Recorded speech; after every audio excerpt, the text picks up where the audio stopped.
Michèle Rivasi, bonjour. Je rappelle que Bonjour. vous êtes députée européenne des Verts, Alliance Libre Europe toujours.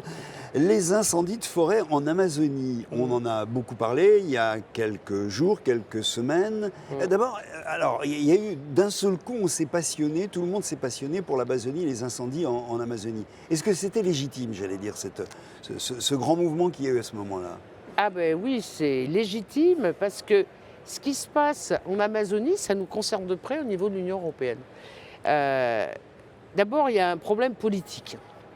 Depuis qu'il y a Bolsonaro, donc qui est président au niveau du Brésil, il est très proche du lobby agroalimentaire et des gros exploitants. Et il n'y a jamais eu autant d'incendies en Amazonie que depuis qu'il y est. Pourquoi? Parce que, quelque part, il est complice des gros exploitants qui, par ces incendies, il y a eu plus de 80 000 incendies, c'est quand même énorme, favorisent donc la destruction de l'Amazonie. Ça, c'est avéré.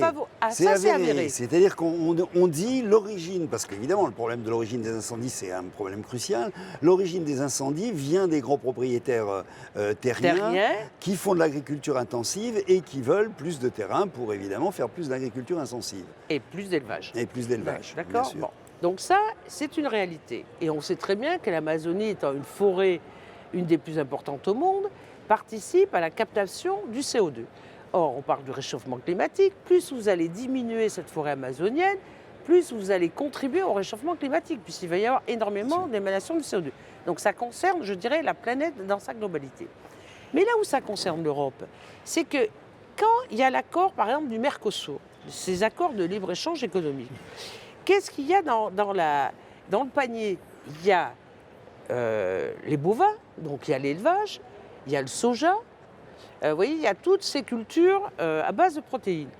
Et qui est un grand importateur du soja? C'est l'Europe, dont la France d'ailleurs. Qui est un grand importateur donc, des bovins? C'est l'Europe grâce à ces accords. Donc, ce qui se passe en Amazonie, ça a une répercussion sur le mode de consommation et les importations qui viendront de l'Amazonie. Et donc, nous on dit, il faut absolument arrêter ça. D'abord vis-à-vis de la politique de Bolsonaro, vis-à-vis quand les parlementaires vont voter le Mercosur, on leur dit si vous votez le Mercosur, vous allez aggraver les incendies. Puisque, vous voyez, on sera d'autant plus en importation de ces produits qui entraînent des conséquences. Donc nous, ce qu'on dit, c'est déjà il faut que l'Europe fasse une réglementation draconienne sur la traçabilité des produits. Il faut savoir d'où ils viennent. Quand vous allez acheter de la viande bovine qui vient du Brésil, par exemple, eh bien, vous serez complice aussi de ces incendies, puisque vous allez en fait faire en sorte à ce que les gros exploitants vont brûler ces forêts. Ça, c'est une idée forte, une idée qui commence à se développer un petit peu dans l'opinion, que ces grands accords commerciaux, là on parle du Mercosur, c'est-à-dire de l'accord entre l'Europe et les pays d'Amérique latine, pour faire simple, sont des accords qui ont des répercussions directes sur les pays, sur la manière dont produisent les pays et sur les conséquences que la manière dont ils produisent peut avoir sur l'environnement, si je peux le dire, si on peut le dire comme ça. Ça a des conséquences sur l'environnement, mais immédiat. Ça a des conséquences sur la façon dont on va cultiver, donc vous voyez tout le développement de l'industrie, de l'agriculture, et puis ça a des conséquences sur la biodiversité. On est les premiers à dire il faut faire en sorte à ce que la biodiversité soit maintenue. Eh bien là, si on brûle, il n'y a plus de biodiversité. Et je dirais aussi sur les peuples autochtones. On a reçu au Parlement des peuples autochtones et leur territoire a été vraiment saccagé. Donc ça a une répercussion incroyable. Et puis en fait, il y a eu un dernier rapport qui est sorti hier des Français, plus de 100 chercheurs français qui ont dit que les évaluations sont beaucoup plus importantes en 2100. On pense même à 7 degrés plus pessimiste que prévu d'augmentation de température. Quand on va faire des déplacements, vous voyez, de la viande d'Amérique latine jusqu'en Europe, c'est aussi du CO2. Donc vous voyez bien que ça va complètement à l'encontre du modèle de société qu'il faut absolument changer. Alors, ce que vous dites là veut dire très concrètement, très pratiquement, et j'allais dire très immédiatement, que les grands accords commerciaux, et là spécifiquement l'accord du Mercosur, ce sont des accords contre lesquels il faut se battre. Ah ben, il faut se battre, Alors, il faut absolument pas qu'ils soient quelles armes ratifiés. vous avez, j'allais dire, aujourd'hui pour ça? Quelles Ah ben, armes? On en a plusieurs. D'abord, là, il faut rendre hommage quand même à notre président de la République, M. Macron. Au J7, il a dit on ne signe pas l'accord de Mercosur parce qu'il n'y a pas le respect de l'accord de Paris. Si on veut rester à 2 degrés, on ne peut pas faire en sorte à ce qu'il y ait un Bolsonaro, vous voyez, qui pousse aux incendies. Bon, ça, c'est un premier point. Et puis, ça a fait prendre conscience aux gens de l'implication de ce qui se passe en Amazonie sur le réchauffement climatique dans sa globalité. Et ils se rendent bien compte que signer des accords comme ça, ça va ne faire qu'augmenter, qu'aggraver et faire en sorte à augmenter une agriculture intensive qui va à l'encontre du climat. Donc je trouve qu'il y a une prise de conscience. Alors ce qui est dramatique, c'est qu'il a fallu voir ces images d'incendie, mais ça a fait prendre conscience à beaucoup de gens, à beaucoup de députés européens, que ça, on va dans la mauvaise voie et dans la mauvaise direction. On ne peut pas d'un côté dire il faut tout faire pour sauver le climat, et puis de l'autre côté signer des accords qui vont à l'encontre du climat. Voilà, alors, il faut de la cohérence. Voilà. Et ces accords, ils sont complètement incohérents. Ça va aussi avec la dénonciation en règle générale, j'allais dire à travers le monde, des grandes cultures agroalimentaires, des modes alimentaires simplement, moins de viande, pas d'huile qui viennent, palme, voilà, oui, qui sont par ailleurs, j'allais dire à l'autre bout de la chaîne, nocives également pour les gens en dehors de l'environnement, bien entendu. Mais vous savez, quand les écologistes disent il faut consommer sur place, il faut augmenter les circuits courts, quand on fait de l'élevage et qu'on valorise nos petits éleveurs, qu'ils soient français ou qu'ils soient européens. Quand on veut faire une agriculture, par exemple, arrêter d'importer du soja. Parce que l'importation du soja, on est le 2e importateur de soja en Europe. Eh bien, vous voyez bien que ça a des conséquences sur ces pays-là. Donc, on est obligé de revoir notre modèle agricole. Et que si on ne revoit pas notre modèle agricole, et que si on n'est que dans le business, mais le business détruit la planète. Mais non, ça, c'est un fait. Alors, pour aller contre la politique du business, il faut arrêter ces accords de libre-échange.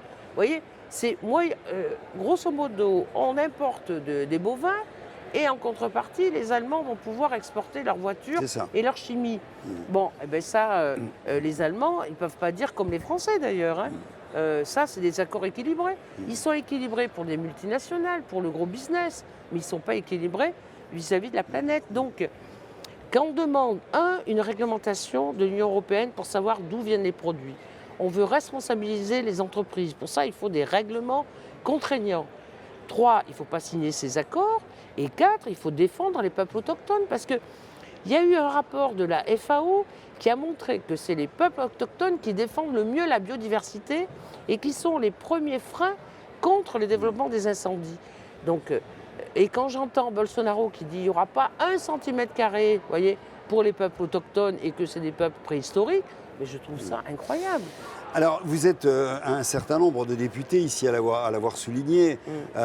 Tout ce que vous êtes en train de dire là suppose de la part de l'Union européenne, notamment de la part de son exécutif, parlementaire bien entendu, mais aussi de la part de l'exécutif européen, qui a une véritable volonté de parvenir aux objectifs dont vous parlez là.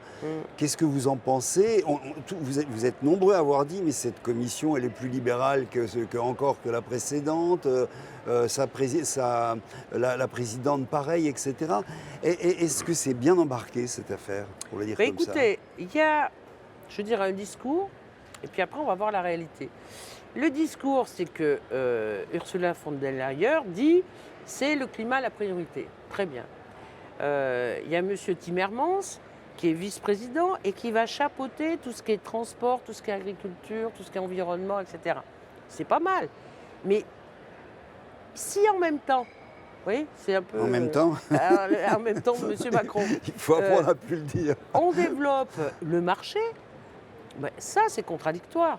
Et donc nous, on va demander la cohérence. On se bagarre justement pour faire en sorte qu'il n'y ait pas une augmentation de température au-delà des 2 degrés, et si on peut 1,5. En tout cas, les derniers modèles qui sortent, montrent que ça ne marche pas. Donc il faut être beaucoup plus radical.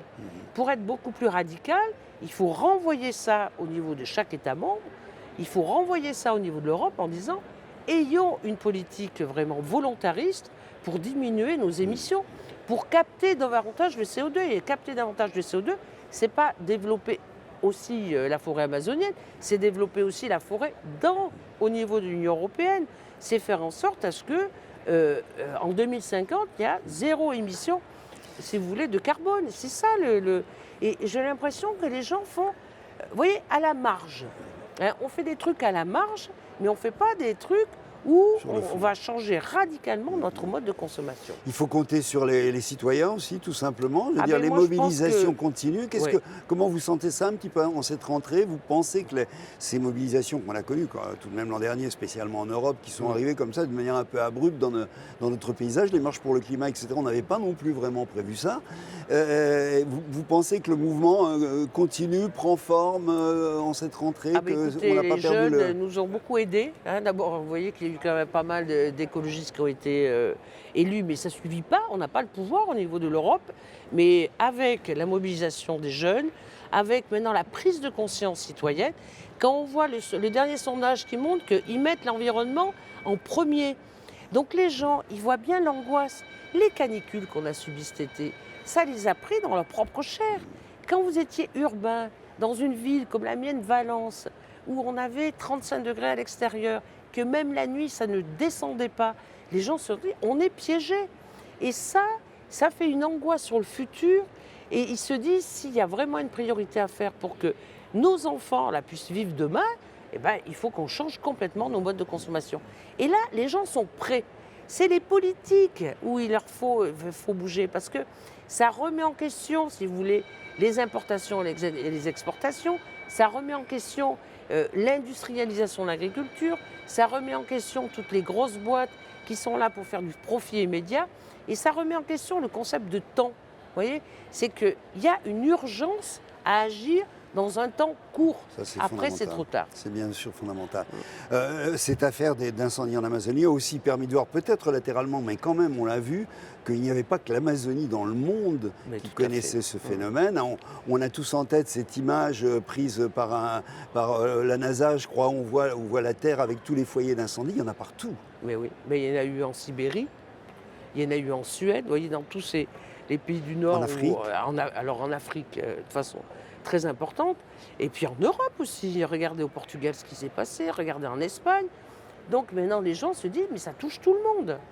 Donc vraiment, moi, si vous voulez, plus ça va, ça fait mon 3e mandat en tant que député européen, je me dis, mais j'ai jamais autant senti l'urgence et j'ai jamais autant senti l'inertie, vous voyez, de certains députés, de certains commissaires qui ne se rendent pas compte qu'on a une responsabilité du futur et que là, il faut peut-être les bousculer à des moments. Ce n'est pas possible et qu'on a besoin là de fonctionner ensemble. C'est pas tout seul, on n'y arrivera pas tout seul, nous les députés écolos. Il faut vraiment qu'il y ait une mobilisation et il faut maintenant et je trouve qu'il y a une prise de conscience dans différents partis politiques et il faut y aller ensemble. Tout le monde en parle effectivement. Je vous remercie Michel Rivasi, on aura bien sûr l'occasion d'en reparler parce que ça va être un thème tout de même de cette nouvelle législature qui commence. On sent bien qu'on ne va pas pouvoir l'éviter, qu'il va falloir en parler. Merci beaucoup. Merci à vous.